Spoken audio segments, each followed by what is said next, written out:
Mine of knowledge کے معزز سامعین السلام علیکم۔ جن ایام اور لمحات میں اللہ سبحانہ و تعالیٰ کی رحمت و فضل و کرم کا دریا جوش میں ہوتا ہے، ان میں تھوڑی سی عبادات میں محنت کا بدلہ جنت اور عظیم اجر و ثواب کا باعث ہے۔ عشرہ ذو الحجہ بھی انہی ایام میں سے ایک ہے جب دریائے رحمت سے اپنا حصہ لینے کا بہترین وقت ہوتا ہے۔ نیکیوں میں مقابلہ کرنے کا وسیع میدان اور سنہرا وقت ہے۔ یہ نفع کما لینے کا ایسا موسم ہے کہ ان دنوں میں کیے گئے اعمال صالحہ کے بارے میں اللہ پاک کی طرف سے بہت زیادہ پسندیدگی کا اعلان کیا گیا ہے۔ چنانچہ حضرت عبداللہ بن مسعود رضی اللہ تعالیٰ عنہ سے روایت ہے، سرکار عالم صلی اللہ علیہ وآلہ وبارک وسلم نے ارشاد فرمایا، عشرہ ذو الحجہ میں کیے گئے اعمال صالح اللہ سبحانہ و تعالیٰ کو اس قدر زیادہ محبوب ہیں، اتنا کسی اور دن میں پسند نہیں۔ صحابہ رضی اللہ تعالیٰ عنہم نے عرض کیا، حتیٰ کہ جہاد فی سبیل اللہ بھی اتنا پسند نہیں؟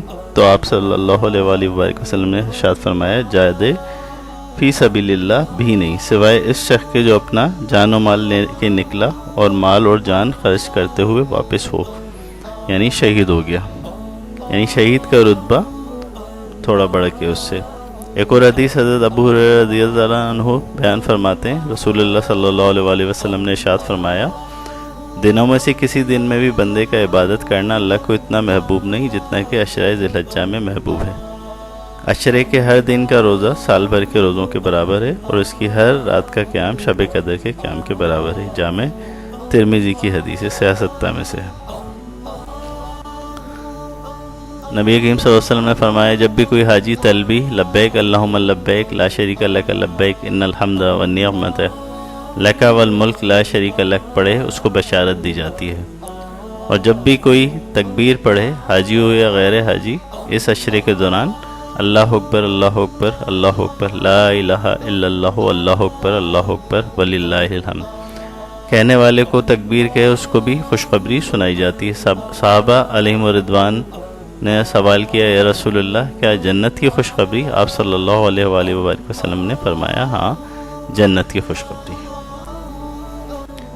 جو قربانی کا ارادہ رکھتا ہو اسے ناخن اور بال نہیں کاٹنے چاہیے، تاہم اگر 40 دن سے زیادہ زیر ناف یا بغل کے بال بڑھ گئے ہوں تو کاٹے جا سکتے ہیں۔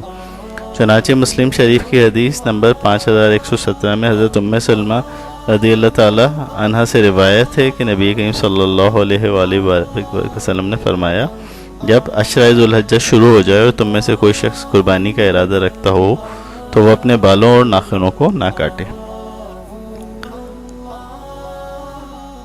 نبی کریم صلی اللہ علیہ وسلم کی زوجہ حضرت ام سلمہ سے سنا گیا کہ جس شخص کے پاس ذبح کرنے کے لیے کوئی ذبیحہ ہو تو ذو الحجہ کا چاند نظر آئے، وہ ہرگز اپنے بال اور ناخن نہ کاٹے یہاں تک کہ قربانی کر لے۔ مسلم شریف کی حدیث 5121 ہے، 67 کی حدیث ہے۔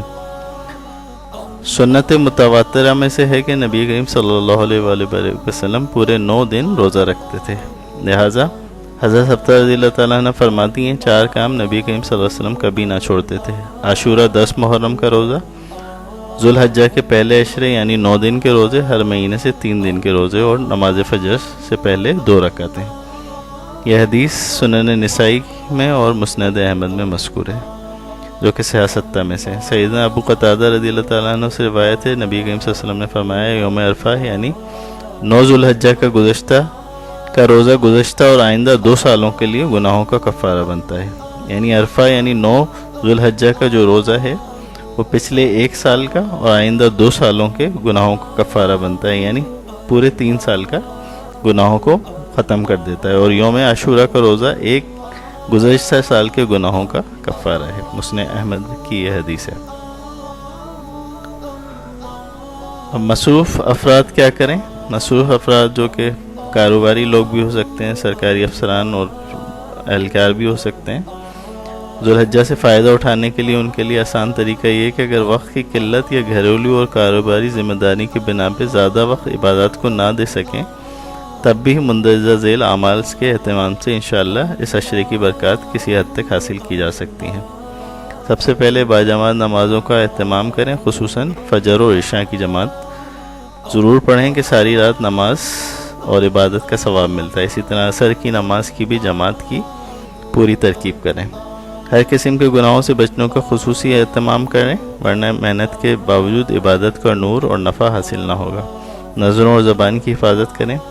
ذوالحجہ کا چاند دیکھنے سے لے کے قربانی تک اپنے جسم کے بال اور ناخن نہ تراشیں، یہ مستحب عمل ہے۔ فرض نمازوں کے بعد تسبیح فاطمہ 33 بار سبحان اللہ، 33 مرتبہ الحمدللہ اور 34 مرتبہ اللہ اکبر ضرور پڑھیں۔ کم از کم یوم عرفہ یعنی 9 ذوالحجہ کا روزہ، ورنہ اس عشرے میں جتنے روزے رکھ سکیں اتنا زیادہ بہتر ہے۔ چلتے پھرتے اللہ اکبر لا الہ الا اللہ اکبر وللہ الحمد کا ورد کرتے رہیں۔ قرآن پاک کی روزانہ تلاوت کریں 10 منٹ کم از کم۔ نماز مغرب میں 3 فرض، 2 سنت، 2 نفل کے بعد 4 نفل اوابین کے بھی پڑھ لیا کریں۔ نماز چاش، اشراق وغیرہ کا بھی اہتمام کریں اور تہجد کا بھی۔ نماز عشاء میں 4 فرض، 2 سنت کے بعد وتر سے پہلے 2-4 رکعات صلاۃ اللیل کی نیت سے ادا کر لیں، اس کے بعد وتر ادا کر لیں۔ اگر رات میں توفیق ہو جائے تو مزید رکعات ادا کر لیں، لیکن عشاء کے بعد ادا کرنے سے کم از کم رات کے نوافل سے محرومی نہیں ہوگی۔ حسب استطاعت صدقہ و خیرات کریں روزانہ 10 دن تک۔ تسبیح فاطمی، درود پاک، استغفار اور رات سونے کی دعائیں وغیرہ پڑھیں۔ سورہ ملک پڑھیں رات کو، خصوصاً سورہ یاسین، سورہ رحمان وغیرہ بھی پڑھ لیں تو بدرجہ اولیٰ بہت بہتر ہے۔ اور سب سے بڑھ کر کوشش کریں کہ اپنی زبان یا عمل سے کسی کو نقصان نہ پہنچائیں۔ یاد رکھیں اللہ کے بندوں کو تکلیف پہنچا کے اللہ کی رضا کا حصول ناممکن ہے۔ 9 ذوالحجہ کی فجر کی نماز کے بعد سے 13ویں ذوالحجہ کی عصر تک ہر فرض نماز کے بعد مرد حضرات کے لیے بآواز بلند اور خواتین کے لیے آہستہ آواز سے 1 مرتبہ ان کلمات کا پڑھنا واجب ہے اور 3 مرتبہ پڑھنا مستحب ہے۔ اللہ اکبر لا الہ الا اللہ اکبر وللہ الحمد۔ اگر یہ تکبیرات کہنا بھول گیا تو یہ تکبیرات فرض نمازوں کے فوراً بعد کہی جائیں گی۔ بھولنے کی صورت میں یا جان بوجھ کے کوئی ایسا کام کرنے کی صورت جو نماز کے منافی ہوتا ہے، یا کوئی بات زبان سے کر لی یا بھول کے مسجد سے نکل گیا، تو اب یہ تکبیرات نہیں کہی جائیں گی کیونکہ ان کی قضا نہیں ہوتی۔ اب توبہ استغفار کے ذریعے یہ کوتاہی بخشوانے کی کوشش کرے۔ عرفہ کے دن کی کیا فضیلت ہے؟ عرفہ کے دن کا روزہ بھی بہت فضیلت رکھتا ہے 9 ذوالحجہ کا، اور اس کی بہت زیادہ فضیلت ہے۔ اللہ کا دریائے رحمت جوش میں ہوتا ہے عرفہ کا دن۔ اس قدر فضیلت اور برکت والا ہے کہ اللہ عز و جل بے شمار لوگوں کو اپنے فضل و کرم سے بخش دیتا ہے۔ نبی کریم صلی اللہ علیہ وسلم فرماتے ہیں اللہ عز و جل کے نزدیک عرفہ کا دن تمام اوقاتوں سے بڑھ کے زیادہ بہتر ہے۔ اس دن اللہ عز و جل خصوصی طور پہ آسمان پر متوجہ ہو کے فرشتوں کے سامنے اپنے حاجی بندوں کی عاجزی اور ان کی حالت پر فخر کرتا ہے۔ فرشتوں سے فرماتا ہے فرشتوں دیکھو میرے بندے پریشان دھوپ میں میرے سامنے کھڑے ہیں، یہ لوگ دور دور سے آئے ہوئے میری رحمت کی امید انہیں لے کے آئی ہے، حالانکہ انہوں نے میرے عذاب کو نہیں دیکھا۔ اس فخر کے بعد لوگوں کو جہنم کے عذاب سے آزاد کرنے کا حکم دیا جاتا ہے، اور عرفہ کے دن میں اتنے لوگ بخشے جاتے ہیں کہ اتنے کسی بھی دن میں نہیں بخشے جاتے۔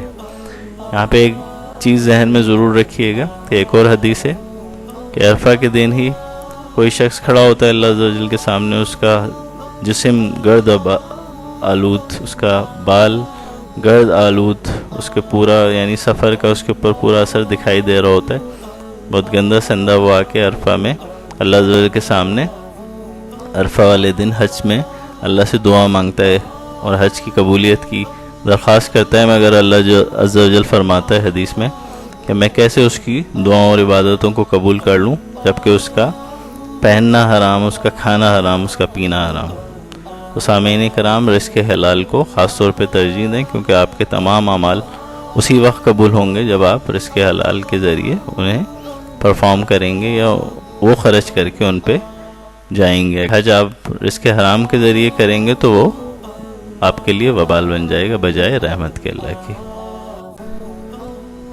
اگر ہماری ویڈیو پسند آئی ہو تو ہمارے چینل کو سبسکرائب کر لیجیے اور بیل آئیکن کو کلک کر لیجیے۔ جزاک اللہ۔